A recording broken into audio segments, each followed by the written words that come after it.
Eu já tive algumas experiências com Deus, mas duas em específico foram muito marcantes. A primeira foi em relação ao sábado. Nós sabemos, e eu super respeito, que tem muitas igrejas que não guardam o sábado. Eu sei, eu já fui de igrejas que não guardaram o sábado. Eu não sou adventista do sétimo dia desde sempre. Eu fui de outras denominações cristãs e pentecostais até os meus 12 anos de idade. E num espírito de oração, em um dia, eu coloquei isso nas mãos de Deus porque eu queria que Deus me respondesse, me confirmasse em relação a isso, porque eu tinha muito preconceito. Eu achava que não precisava, eu achava que era completamente desnecessário.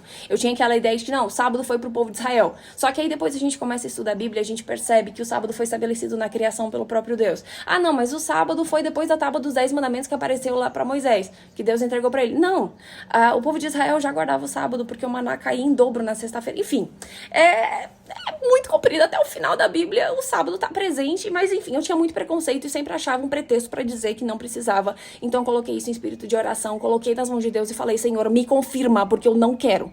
Então, o que aconteceu? Um dia eu estava brincando com meu irmão no quarto, ele era pequenininho nessa época, e de repente apareceu uma tábua azul dentro do quarto, gigante. Ela apareceu um pouquinho e saiu. Achei que fosse meu pai e não dei muita importância. Alguns minutos depois, essa mesma tábua apareceu de novo. Dessa vez, ela entrou dentro do quarto, ela estava suspensa do chão. Ela brilhava muito, tinha várias coisas escritas, eu não conseguia ler o que estava escrito. Ela brilhava muito, era um azul muito forte. E aí eu fiquei toda arrepiada, eu pensei, meu Deus, o que é isso? Eu tava vendo aquilo. De repente, ela se recolheu e saiu do quarto.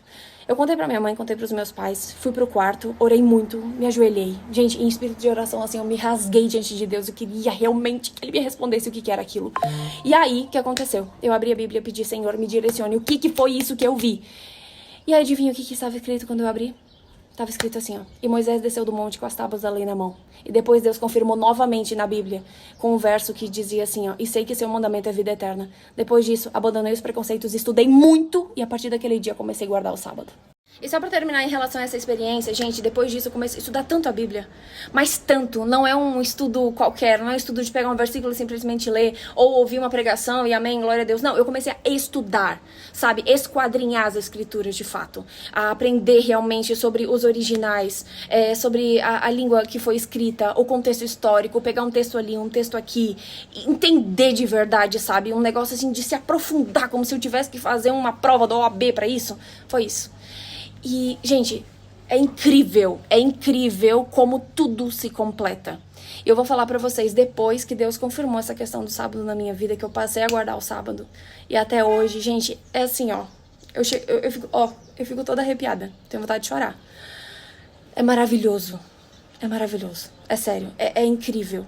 É um presente que Deus deu pro ser humano, e ele estabeleceu lá na criação como uma forma de proteger e de amar o ser humano. Só vivendo é quem sabe, sério. A segunda experiência marcante tem a ver com o Ministério Cristão Declarado. Quando eu era adolescente, eu tinha o sonho, o desejo de ser missionária. Mas como eu era muito tímida, eu não sabia como começar e nem como fazer isso. E aí, eu comecei o canal na cara e na coragem, eu tinha muita vergonha. E aí, um dia eu fui convidada para pregar, pela primeira vez, numa igreja de 150 membros, mais ou menos. Eu aceitei, mas eu queria cancelar. Eu fiquei, meu Deus, por que eu aceitei? E chegou o dia do culto, eu cheguei lá na frente, sentei, e eu orei para que Deus deixasse as pessoas em casa, que as pessoas não viessem. Só que Deus ouviu minha oração inversa e a igreja lotou. E eu fiquei muito nervosa. Quando eu cheguei lá em cima pra pregar, as minhas mãos estavam suando, meu coração palpitando, minha boca tava seca, eu esqueci todo o sermão, pensei, meu Deus do céu, socorro. E aí eu orei, eu fiz uma oração muito sincera, dizendo pra Deus que eu não conseguia. E no momento que eu terminei a oração, todo aquele medo, todo aquele pavor passou, sumiu, eu consegui pregar bem, sabe, pra glória de Deus. E quando eu terminei o sermão, orei de novo pra finalizar, toda aquela sensação ruim voltou.